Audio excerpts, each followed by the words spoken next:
Hey y'all, this is El Madame, and this is going to be the fourth recap on the TV show Ambitions. Okay y'all, so it came on and it was showing Amara actually in the middle of a dream having another dream. So the first dream was of her having sex with the guy who she cheated on her husband with. What was his name? Damian Collins?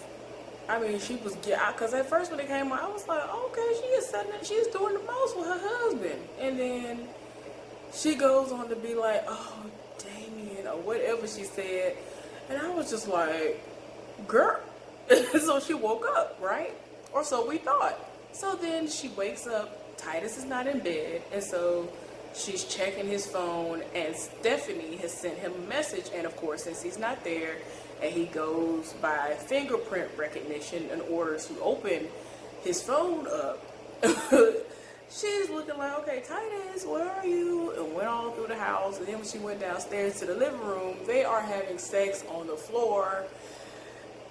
And I was just like, wait a minute. Like, him and Stephanie were getting it in. Now, like I said, this was a dream within a dream. So she finally woke up, like, for real. And I was like, what in the world? No, it was just a lie. It was a lie. I was like, oh my gosh, y'all. So anyway, Stephanie actually met up with Damien in Birmingham to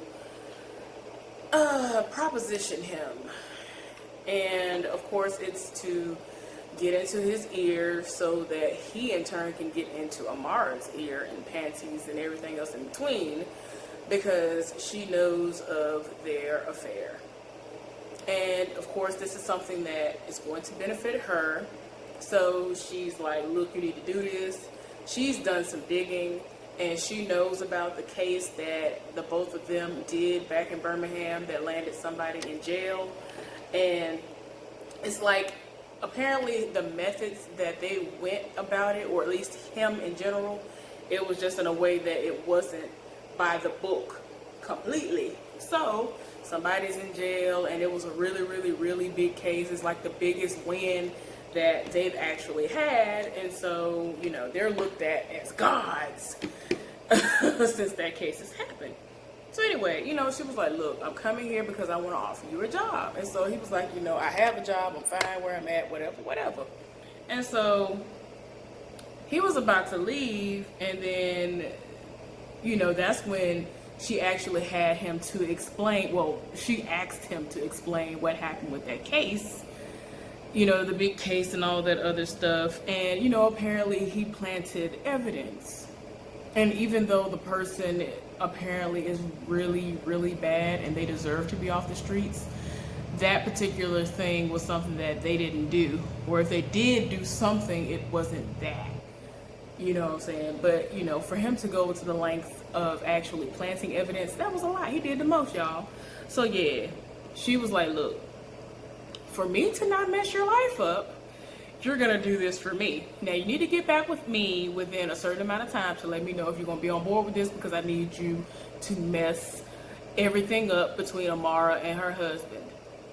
So, yeah, if Amara is off her game, and especially if Titus is off of his game, he can't be as focused on the Purifoy pharmaceutical stuff that's going on, that lawsuit. So yeah, if he's not on his game, then, you know, the chips will begin to really fall. So yeah, y'all, Titus was meeting up with his boss, and the Carlisle, you know, I don't know why I can't think of the name of it, but, you know, it's a company.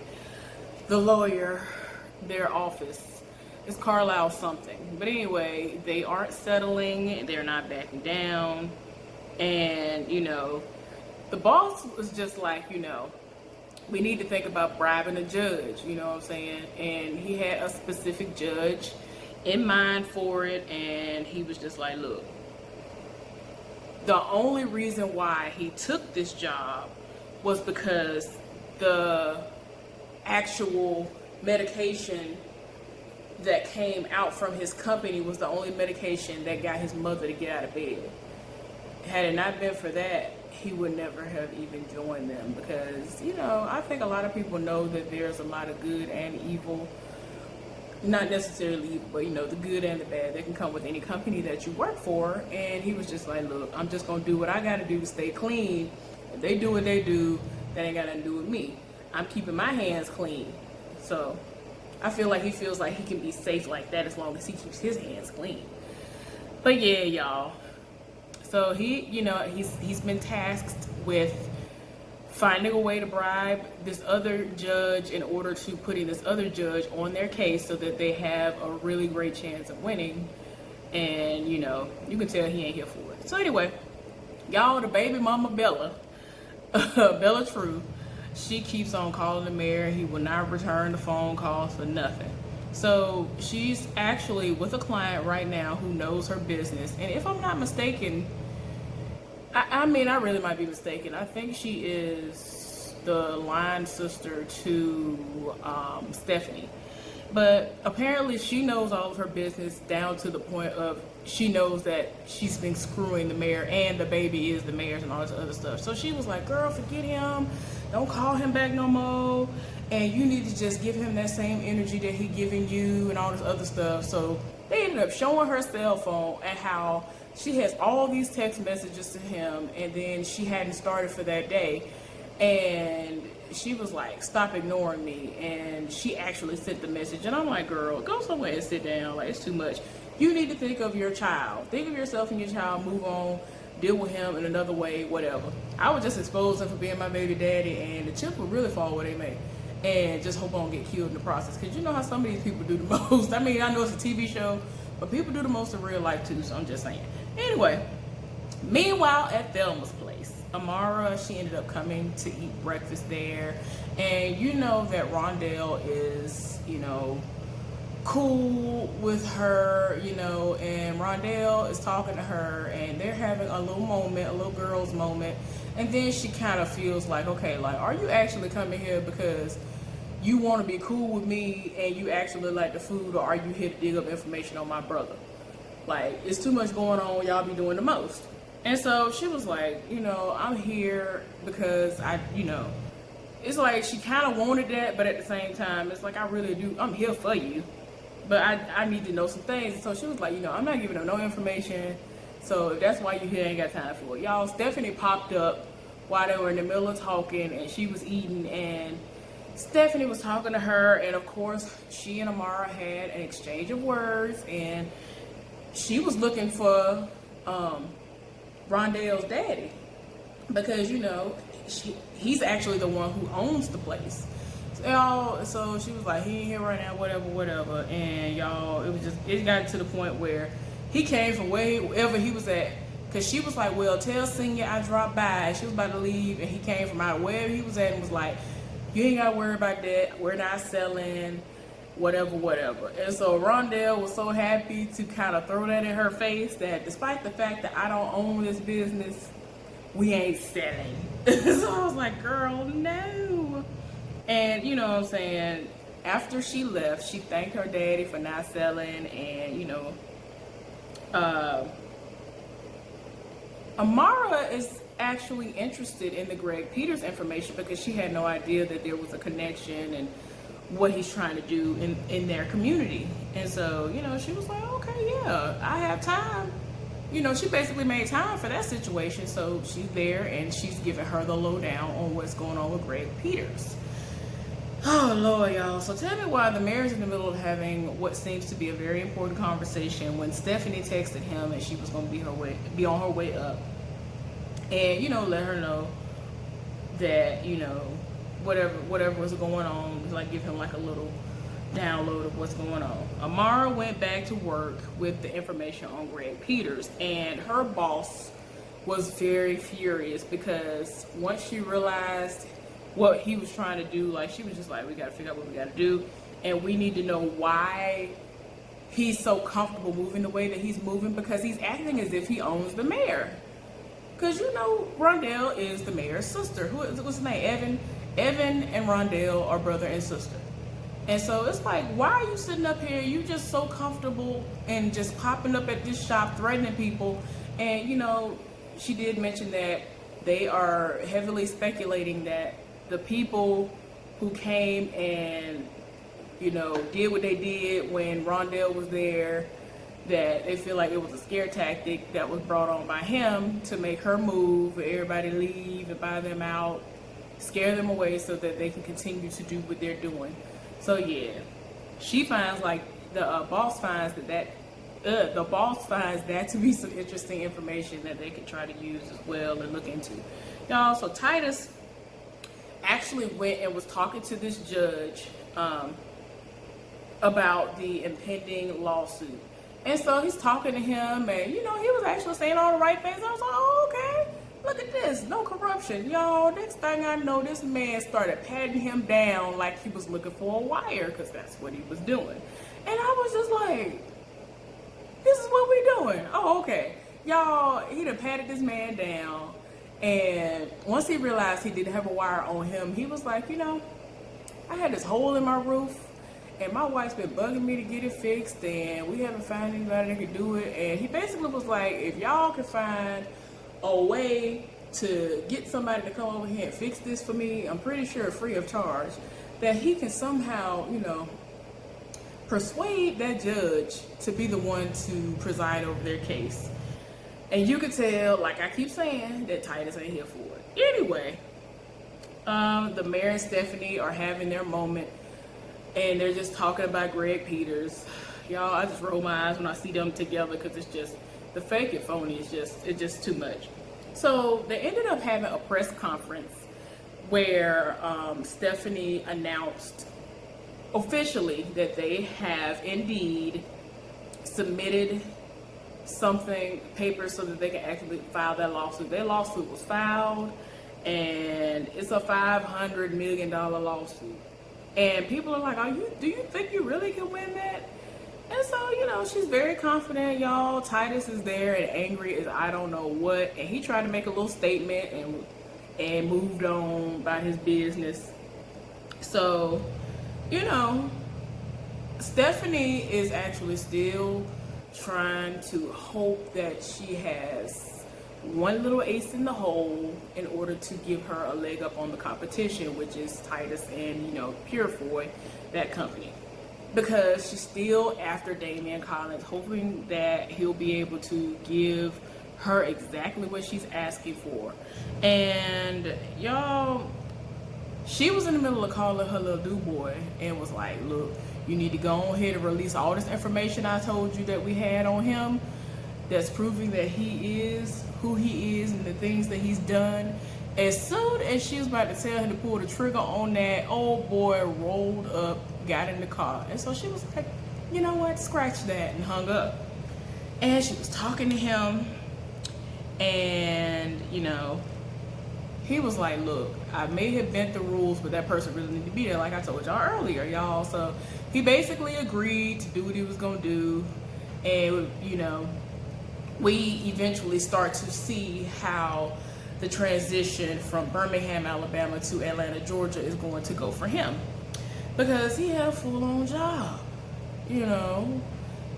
It's like he's already there. He really was serious when he was saying, I'm happy where I am. I'm already working somewhere. I don't need a job. Y'all, so Rondell is actually leading a protest outside of one of the construction sites that Greg Peters has going on. They are really out there. She knows her rights. And, the police were called. Greg Peters is there. He doing the most. And this black woman, who, by the way, I live for her bob braids. They were really neat. They were really clean. Somebody took up every single piece of hair and put it up in there. Y'all, I'm big on hair, even though it don't look like it right now because my hair. I'm trying to debate on what I want to do. That's my issue most of the time. The fact that it's hot, and the fact that I'm like, ooh, I done washed my hair. I don't know what I want to do to it, so I don't want to put no product in it and do anything to it. And then I changed my mind, y'all, because I'm very fickle, and I will change my mind 500 times before I finally settle on something. But anyway, her hair was everything. I'm sorry I had to put that in there because I was just like, yes, I don't know who did it, but it was everything. Anyway, apparently she's from the Banks, which is the area that they are trying to take over and buy out all these different residences and black businesses so that his business can take over and continue to just do away with everything and go forth with gentrification. And Rondell was like, "You're from the banks. You know how hard it is out here. You know that it don't make no sense that all this is going on." And so she was like, "Yeah, I'm from here. And anytime I have the opportunity to step in and be a peacemaker, that's what I'm going to do." So she was like, everybody needs to just go ahead and dissemble, go on about your business or whatever. And so she was like, "No, we have a right to be here."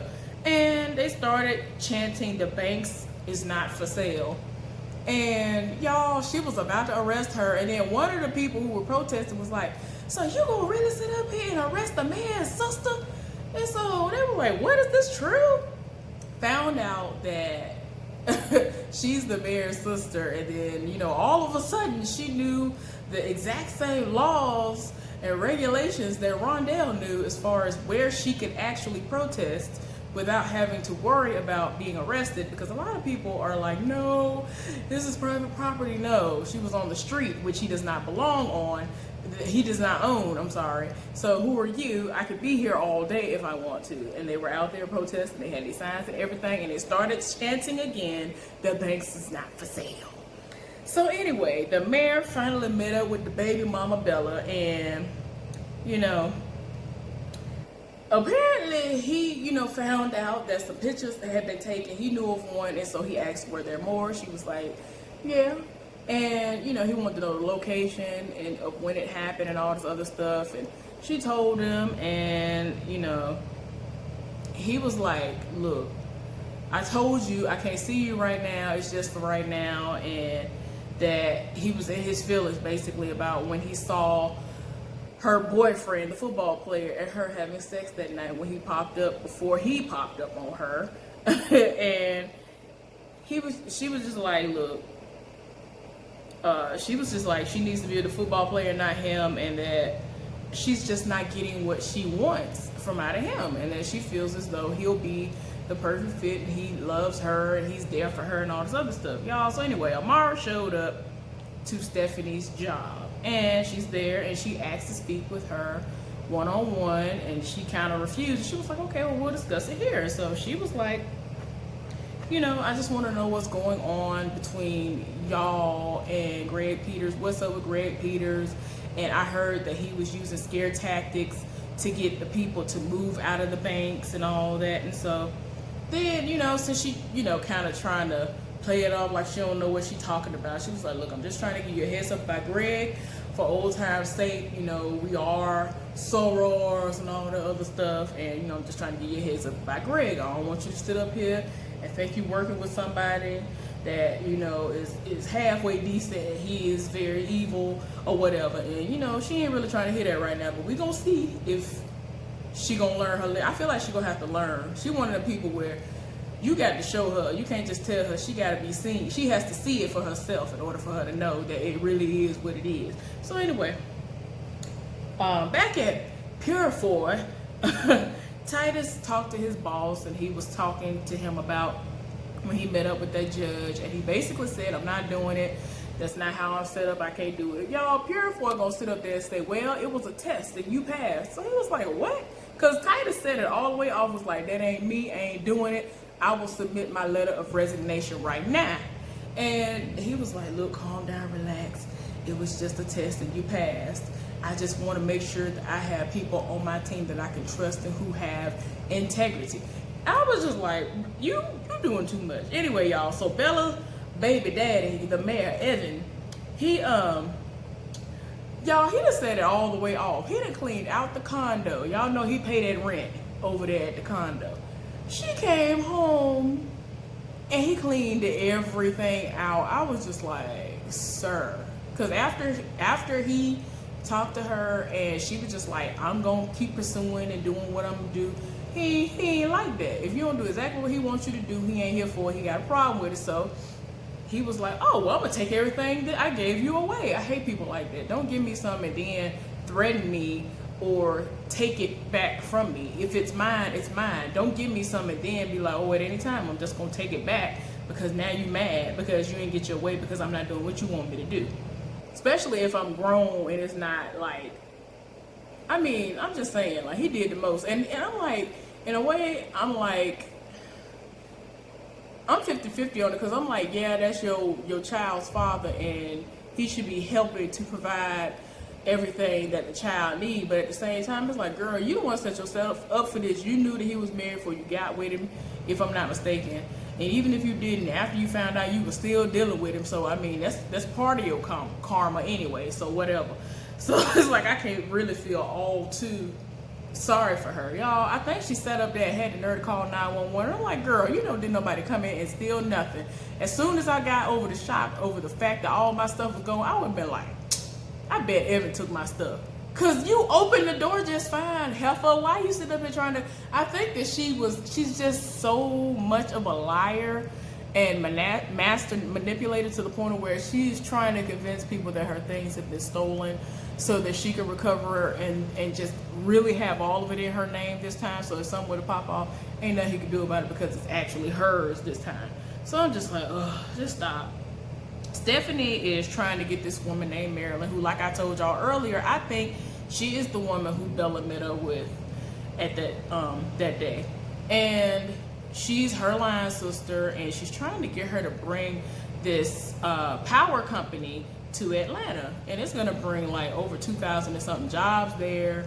And she was just like, you're trying to bribe me. Like, friends don't do that. And so, you know, they went to another scene before they went into what they're going to go into later. Y'all, so Stephanie's daughter and the Purefoy's daughter, they are doing what they usually do. And they are actually, at this time, getting full body massages. And I don't know why I forgot the girl's name. It's like, not Cassie, the black girl's name. I don't forget what her name is, but I think it started with a C. Anyway, I meant to write it down, type it up, whatever. Anyway, y'all, it's about to rain. That's why my lighting just changed and all that. But yeah, y'all. So they were talking, and you know, eventually, since she was talking and she had her face covered while she was getting her massage, all of a sudden she feels this hand go up thigh, and she was like, and took the thing off and realized that it was the Purefoy daughter. And you know, she was basically talking about how she would give her a happy ending. She was here for that. So then Stephanie and the mayor started discussing Greg Peters yet again, and all the drama that's surrounding them, and everything that happened with Amara and how she met up with her. And you know, she was talking about how she's working with his sister, and his sister needs to be handled. And he's like, look, don't you go to my sister. Don't do nothing when it comes to my sister. I will handle my sister. So anyway, Titus is at the house stressing over the case, because you know, it's a lot. That is a big case. And so he's talking to Amara, and she asked him if he thinks that moving to Atlanta was the right decision. And he basically gave her the answer that she was looking for. Y'all, Damien is outside the house being a peeping Tom. I was just like, why are you doing this? I mean, they really was about to have a sexy time. She showed him a pair of like red bottoms, and she was like, I think I look really good in these. And you know, they have so much money that she feels as though they've been reduced to expensive shoes, all this other stuff, whatever. And so, you know, he was like, you know, you need to go and get in the shower. I'll join you in a few minutes, and when you get out, all I want to see you in is the red pumps. And so, you know, they had this little giddy moment, and I was like, look at y'all. But Damien, like I said, outside being a peeping Tom. I was like, sir, if you don't go somewhere. Like, he really is being a creep right now. Anyway, Bella True that popped up at the procurement officer's house and was like, look, I know that this is unconventional and all this other stuff, but I really needed to see you and talk to you. You needed to feel the fabric, had her feel the fabric of an outfit, all this other stuff.